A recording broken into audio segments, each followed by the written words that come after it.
Alors restez bien avec nous parce que notre prochain grand témoin, eh bien, c'est une pointure dans son domaine. Actuellement consultante en stratégie d'entreprise, elle a fondé et dirigé Gochaba pendant presque 10 ans. Alors Gochaba, c'est une solution qui permet de recruter sans biais. On a énormément parlé ce matin des biais cognitifs. Eh bien, c'est une solution qui permet de recruter sans biais en favorisant justement la diversité en entreprise. Elle est chercheuse en sciences cognitives et neurosciences, je vais y arriver, notamment à Harvard. Elle est aujourd'hui l'une des plus grandes spécialistes de la prise de décision et des biais cognitifs. Et c'est donc le sujet dont elle va nous parler aujourd'hui. Merci d'accueillir Camille Morvan. Alors, chère Camille, je suis curieuse de voir et de savoir finalement comment vous y prenez pour résoudre ces problèmes de biais, parce qu'on en a énormément parlé encore une fois. Alors, dites-nous tout. La scène est à vous. Ok, bonjour à tous. Je vais essayer de faire... J'ai que 10 minutes, ce qui est extrêmement court pour moi. Un petit peu plus, allez. Avant de démarrer, je veux bien savoir les biais cognitifs. Tout le monde en parle tout le temps, mais en fait, il y a plusieurs façons de comprendre ce que c'est. Et j'aimerais bien savoir, pour un peu adapter ce que je vais dire, parmi les gens qui sont ici, comme ça, il y a 3 catégories, ceux qui en ont jamais entendu parler, ceux qui en ont entendu parler un peu, et ceux qui trouvent qu'ils sont vraiment experts du sujet, c'est-à-dire qu'ils ont vraiment bien compris ce que c'était. Je veux bien d'abord savoir qui se considère à vraiment creuser la question des biais cognitifs, que j'ai une idée. S'il y en a qui travaillent avec, voilà, ok. Ceux qui en ont entendu parler, qui ont un peu regardé, un peu lu 2-3 trucs, ok. Et ceux pour qui c'est plutôt étranger, qui peut-être ont entendu le nom mais ils savent pas trop, ok, super. Alors, j'ai beaucoup trop de slides pour ce qu'on va se dire aujourd'hui, et ça marche pas. Ah si, ça marche, pardon. Ok, donc on va... Les biais cognitifs, ça fait à peu près 10 ans qu'on en parle en recrutement, et comme je le disais, il y a plusieurs façons d'en parler. Moi, étant experte en biais cognitifs, parce que j'étais chercheuse à Harvard avant sur ce sujet, je vois qu'il y a une manière un peu simpliste de parler du biais. Je vais en parler aujourd'hui de manière un peu différente. Je vais essayer, mais comme on n'a pas beaucoup de temps, je vais faire au mieux. Je vais démarrer par des petites démos. Donc, pour démontrer les biais cognitifs, c'est difficile de le démontrer devant une audience comme ça, mais je vais quand même essayer. Alors, quand vous devez rendre un projet, est-ce que vous êtes plutôt du genre à rendre le projet en avance? Donc, est-ce que vous respectez les délais du projet? Est-ce que vous êtes dans la moyenne ou est-ce que vous êtes plutôt en dessous de la moyenne? Si vous pouvez me répondre comme ça. Celles et ceux qui considèrent qu'ils ont une capacité à respecter les délais d'un projet meilleur que la moyenne, qui sont tout le temps en avance. C'est un vrai vote là-bas? Les deux mains? Ah, c'est les deux mains en l'air là. Ok. Donc on a, allez, on va dire un tiers. Je le fais à la louche. Qui est-ce qui est dans la moyenne, qui considère qu'il est dans la moyenne? J'ai l'impression qu'il y en a un petit peu plus. Et qui se considère en dessous de la moyenne? Ok, quasiment personne. Deuxième exemple, et je vous les débriefe après. Pour vous, c'est quoi l'animal de compagnie le plus répandu en France? Est-ce que c'est donc le poisson, le chien ou l'oiseau? Je vais vous demander aussi comme ça. Donc le poisson. Là, c'est question pour un champion presque. Hein. Le poisson, ok, on va dire un quart. Le chien, oh, ouais, bon, 60%. L'oiseau, quasiment personne. Ok, je vous les débriefe après. Hein. J'ai deux candidats. Il y a Pierre et il y a David. Pierre, il est intelligent à droite, travailleur chaleureux, déterminé, pragmatique et minutieux. David, il est intelligent à droite, travailleur, déterminé, pragmatique, minutieux et froid. Donc lequel des deux est le plus créatif? Est-ce que c'est Pierre? Qui veut que ce soit Pierre? Pas beaucoup. Un cinquième. Et David? Ouais, bon là on est un peu kiff-kiff. Donc là, ce biais-là, vous n'êtes pas tombé dedans. Les autres, oui. Alors, mais en fait, j'ai pas le bon retour, je crois. Voilà, donc premier biais. Quand je vous demande, est-ce que vous êtes plutôt vous respectez les délais mieux que la moyenne, comme la moyenne ou en dessous de la moyenne, normalement, on devrait avoir une répartition homogène. Okay, donc si on a 20% qui dit au-dessus de la moyenne, on devrait avoir 20% qui dit en dessous, ou alors tout le monde devrait dire je suis dans la moyenne. Donc on a vu là, aux réponses qui ont été à main levée, qu'il y a quand même un petit décalage vers la réponse A, vers la réponse des gens qui pensent qu'ils sont plus rapides que ce qu'il faudrait. Vous l'avez vu ce décalage? Donc il y a des gens qui sont comme ça, mais bon, j'ai entendu des oui. Ceux qui ne sont pas d'accord avec moi peuvent venir me voir à la fin, parce que là c'est trop court et on n'a pas le droit d'interagir pendant la présentation, et moi j'ai pas l'habitude de ça. Bon, on a vu le décalage, il y a eu des oui, donc ça c'est le biais de surconfiance. Voilà, ça porte son nom, c'est assez évident. Je crois que j'ai vraiment un problème de... Donc le biais de surconfiance fait qu'on a tendance à faire trop confiance à son intuition. Et pour info, les délais des projets digitaux, c'est 88% de projets qui ont un retard de 5 mois. Donc on ne devrait même pas répondre B, on devrait tous répondre qu'on est en retard, parce que généralement les gens sont en retard sur les projets. Je passe, j'ai un petit problème de...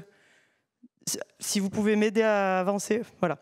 Lequel est le plus créatif entre Pierre et David ? Souvent, donc là vous n'avez pas eu le biais, ce qui est bien parce qu'on en a parlé toute la journée. Souvent les gens répondent Pierre parce que Pierre est chaleureux alors que David est froid. Et ça c'est le biais de halo, c'est-à-dire que la créativité est considérée comme quelque chose de positif et être chaleureux c'est considéré comme quelque chose de positif. Donc on a tendance à associer les deux ensemble. Voilà, donc évidemment en recrutement, attention, quand vous connaissez déjà l'école, bon tout ça vous connaissez par cœur, je ne vous le fais pas. Et le troisième biais, l'animal de compagnie le plus répandu. On a eu une réponse où il y a eu, on va dire un cinquième le poisson, à peu près 60% pour le chien. Alors l'animal le plus répandu, c'est le poisson, mais non seulement c'est le poisson, mais il y en a 5 fois plus. Ce qui fait qu'on répond le chien, c'est le biais de disponibilité. C'est-à-dire que quand je vous dis animal domestique, dans votre tête, vous pensez, vous scannez votre mémoire comme ça, en arrière, et vous vous rappelez quand vous avez vu un chien dans un parc. Et on voit plus souvent des chiens dans des parcs que des amis qui ont des poissons. En tout cas, on ne voit pas de poissons dans les parcs. Donc, le biais de disponibilité en recrutement, évidemment, attention, dernier candidat vu en entretien, au petit plus mémorable.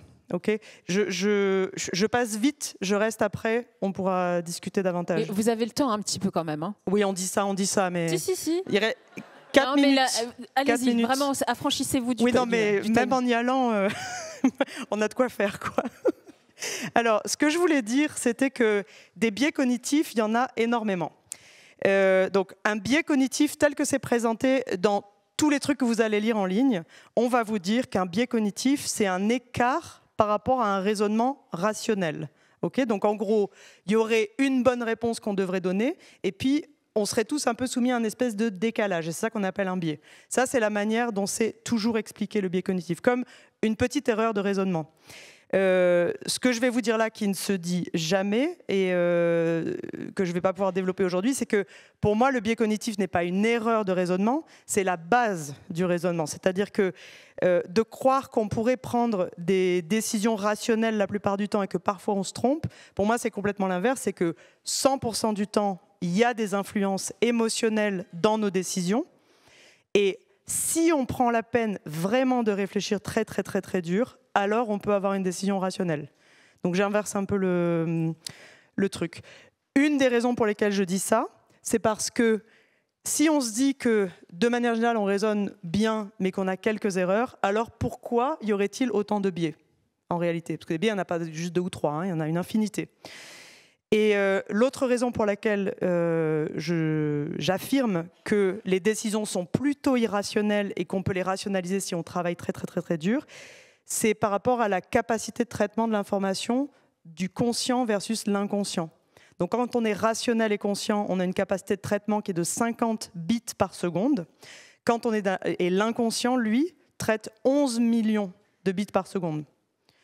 Donc il y a une autre façon de le mesurer où c'est 4000 signaux pour la conscience et 20 millions pour l'inconscient.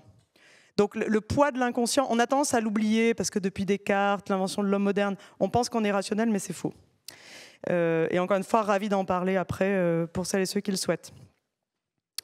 Alors, je vous passe ça parce que c'est trop long, mais ce que je disais quand je disais qu'on a une prise de décision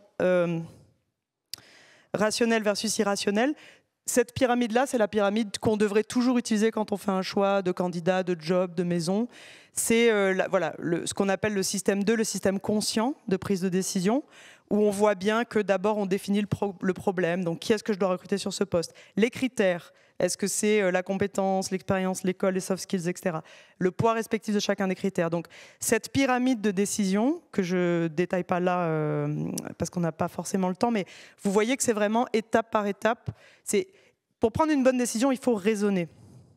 Or, dans le cadre du business, 50% de nos décisions sont prises en moins de 9 minutes.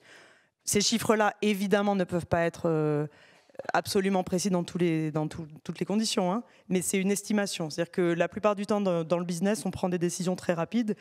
Et donc, évidemment, on ne peut pas faire ça. Donc, ce qui se passe quand on prend des décisions de manière rapide, c'est que ce fameux système 2, la petite pyramide là, que je vous ai présenté, évidemment, dans votre tête, il n'y a pas une pyramide et on n'est pas fait comme des ordinateurs. Donc, ce qui se passe dans notre tête, c'est ça. C'est qu'en fait, on pense qu'on fait à peu près ce qu'on s'est dit, donc définir le problème, trouver les poids respectifs, identifier les critères, les alternatives, etc. En réalité, ce qui se passe, c'est que ce qui pèse le plus sur nos décisions, c'est l'émotion du moment, notre expérience et notre histoire personnelle, les gens avec qui on se trouve, est-ce qu'on est fatigué, est-ce qu'on a bien mangé, voilà, tous les automatismes mentaux qui sont inscrits dans notre manière d'être. C'est aussi pour ça qu'on ne prend pas les mêmes décisions selon le contexte. Et donc, il y a un délai entre voilà, donc implication pour le management et pour le recrutement. Alors, pourquoi c'est important de parler des biais? Vous en avez entendu parler, mais j'en remets une couche. C'est parce que ce sont les facteurs humains qui font que les choses vont bien ou mal. C'est rarement, encore une fois, puisque nos décisions ne sont pas rationnelles, c'est dans ce qu'on appelle l'humain que tout se joue, vraiment tout se joue. Donc on voit pour l'engagement, par exemple, que 75% des démissions sont dues au management. Donc j'ai un chef qui ne me voit pas, qui ne me comprend pas, qui ne sais pas quoi. J'ai vraiment un problème de... Voilà. Si on ne se rend pas compte qu'on a un recrutement biaisé, on risque de faire un recrutement qui n'est pas diversifié. Or, la diversité, c'est l'élément clé aujourd'hui pour la performance des entreprises et pour de l'innovation, pour des ouvertures de marché. Ce qui est complètement logique parce que si on n'a pas d'innovation, on a du mal à avoir des idées nouvelles. Si on n'a pas de diversité, on a du mal à avoir des idées nouvelles. Donc, les solutions... Il y a quelqu'un qui a remis le compteur là, non ? C'était passionnant, donc on aurait eu le temps de se priver. Donc les solutions, donc il y a plusieurs choses. Une erreur qu'on fait souvent, par exemple quand on dit regardez Musk, il est génial, il a beaucoup de succès. En fait, l'énorme erreur qu'on fait, c'est que pour un Musk qu'on connaît, il y en a eu 300 000 qui ont échoué. Parce que c'est pas Musk n'a pas réussi parce qu'il est brillant. Musk a réussi parce qu'un contexte, parce que des opportunités, etc. etc. Et là-dedans, il y a des facteurs certainement de sa manière à lui de fonctionner dans un contexte. Donc, lorsqu'on veut prendre des meilleures décisions, un des éléments, c'est justement de juger, de vraiment réfléchir à comment on prend la décision. Plutôt que de se dire « Ah ben machin, là, il a pris une super bonne décision la dernière fois, donc on va le laisser prendre toutes ces décisions-là. » Parce qu'en fait, il a peut-être juste eu du bol ce jour-là. Utiliser un mode rationnel, conscient et data-based. Et donc, ça revient sur les tables rondes de tout à l'heure. Lorsqu'on veut évaluer un candidat ou une candidate pour un poste, il n'y a pas d'autre façon de le faire que d'évaluer le potentiel de la manière la plus objective possible. Donc, qu'on utilise des outils de mesure de potentiel cognitif, des tests de personnalité, des tests de hard skills, ou des case studies, ce qu'on veut, mais dans tous les cas, il faut travailler sur quelles données on acquiert sur le candidat, qui ne soit pas une donnée subjective uniquement. Et donc, c'était la personne de Disney qui disait ça très bien tout à l'heure. Elle disait, par exemple, on ne prend plus aucune décision de recrutement tout seul. Donc ça, c'est évidemment quelque chose de très important. Et ensuite, dans les choses que je trouve intéressantes, quelque chose qui rejoint ce qu'elle disait sur le fait de prendre un point de vue extérieur. Et le dernier point que je voudrais mettre dans les solutions, c'est vrai pour les décisions de recrutement et c'est vrai pour les décisions stratégiques au sens large, et c'est pas assez utilisé, c'est le pré-mortem. Donc le post-mortem, vous voyez tous ce que c'est. Un post-mortem, c'est j'ai pris une décision, ça a foiré, je regarde pourquoi ça a foiré. Ça, c'est le post-mortem. Le pré-mortem, on prend une décision et on écrit les raisons pour lesquelles cette décision risque de ne pas donner ce qu'on pensait. Et là, on peut le faire en amont. Du coup, ça évite de prendre la mauvaise décision. On se dit, OK, voilà, on se met d'accord sur le recrutement de cette personne. D'après ce qu'on a compris de son profil, des données qu'on a récupérées, si quelque chose ne convient pas, ça serait quoi? C'est ça la notion du pré-mortem. Je pense que c'est bon. Voilà. Merci beaucoup. C'était parfait. Merci beaucoup. Vous voyez que vous étiez dans les temps. Très bien.